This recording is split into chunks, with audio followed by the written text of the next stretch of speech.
கங்குவா கங்குவா கங்குவா. இந்த சத்தம் தான் 2 நாளா ஃபேஸ்புக்கு, வாட்ஸ்அப்பு, யூடியூப் எல்லாத்துலேயும், சோசியல் மீடியா எல்லாத்துலேயும் இதுதான் வந்துட்டு இருக்கு.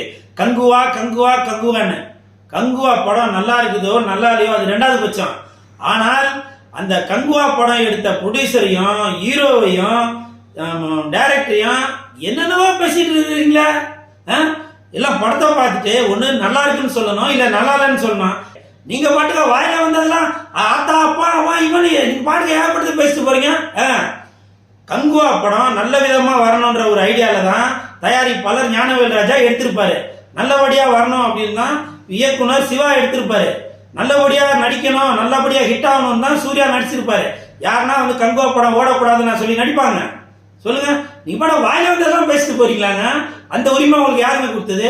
படம் பிடிச்சிருக்கா பிடிச்சிருக்குன்னு சொல்லணும், இல்லைன்னா இல்லைன்னு சொல்லணும். நீங்க இந்த மாதிரி வாயில வந்ததெல்லாம் பேசிட்டு போறீங்களா? சப்போஸ் சிவாவோட குடும்பத்திற்கோ இல்ல ஞானவேல் ராஜா குடும்பத்திற்கோ இல்ல சூர்யாவோட குடும்பத்திற்கோ ஏதோ ஒன்று ஆயிடுச்சுனாக்கா நீங்களாங்க வந்து அந்த குடும்பத்தை பார்ப்பீங்க?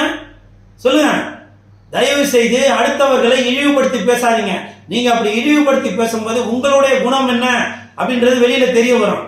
புரியுதுங்களா? நம்ம வந்து ஏதோ பந்தாக்கி ஜாலியா கலாச்சி பேசிட்டோம் அப்படின்னு நினைக்காதீங்க. உங்களுடைய குணம் என்ன அப்படின்றது அடுத்த ஸ்டேட்டுக்காரங்க பார்ப்பாங்க, அடுத்த நாட்டுக்காரங்க பார்ப்பாங்க. அடுத்த ஸ்டேட்ல மலையாள படமோ இல்ல தெலுங்கு படமோ இங்க வந்து ஓடிச்சுவாங்க.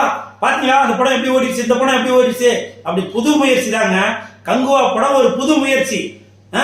அதாவது நீங்க வந்து ஹாலிவுட் தரத்துல படம் வரணும் அப்படின்னு சொல்லி நினைக்கிறீங்களா? அந்த ஒரு புது முயற்சியில தான் கங்குவா படம் எடுத்திருக்காங்க.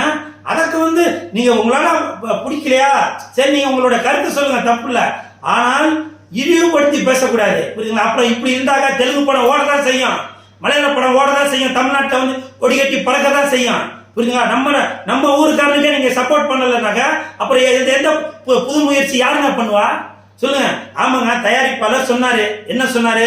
நீங்க வந்து இந்த படத்தை வந்து ரொம்ப ஆஹா ஓஹோன்னு பாப்பீங்க, இந்த ஆடியோ ரிலீஸ்க்கு வந்து அந்த டிக்கெட்டை மறுபடியும் எடுத்துட்டு வாங்க, சக்சஸ் மீட் பண்ணுவோம் அப்படின்னு சொன்னாரு. உண்மைதான். உங்களுக்கு ஒரு குழந்தை பிறந்துச்சுனாங்க, அந்த குழந்தைய வந்து நீங்க என்ன சொல்லுவீங்க?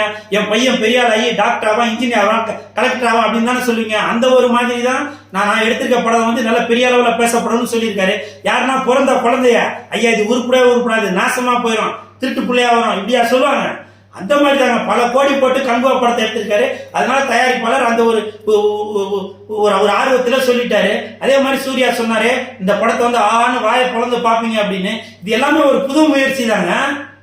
உங்களுக்கு பிடிக்கலன்னு சொல்லுங்க, தப்பு இல்லை. அதை விட்டுட்டு நீங்க அவங்களோட குடும்பத்தில் உள்ளவங்களாம் திட்டுங்களா? நீங்க உங்க வீட்டிலே எடுத்துங்க. ஒரு நாளைக்கு வந்து குழம்பு சரியில்லைன்னா உடனே நீங்க உங்க அம்மா திட்டுவீங்களா?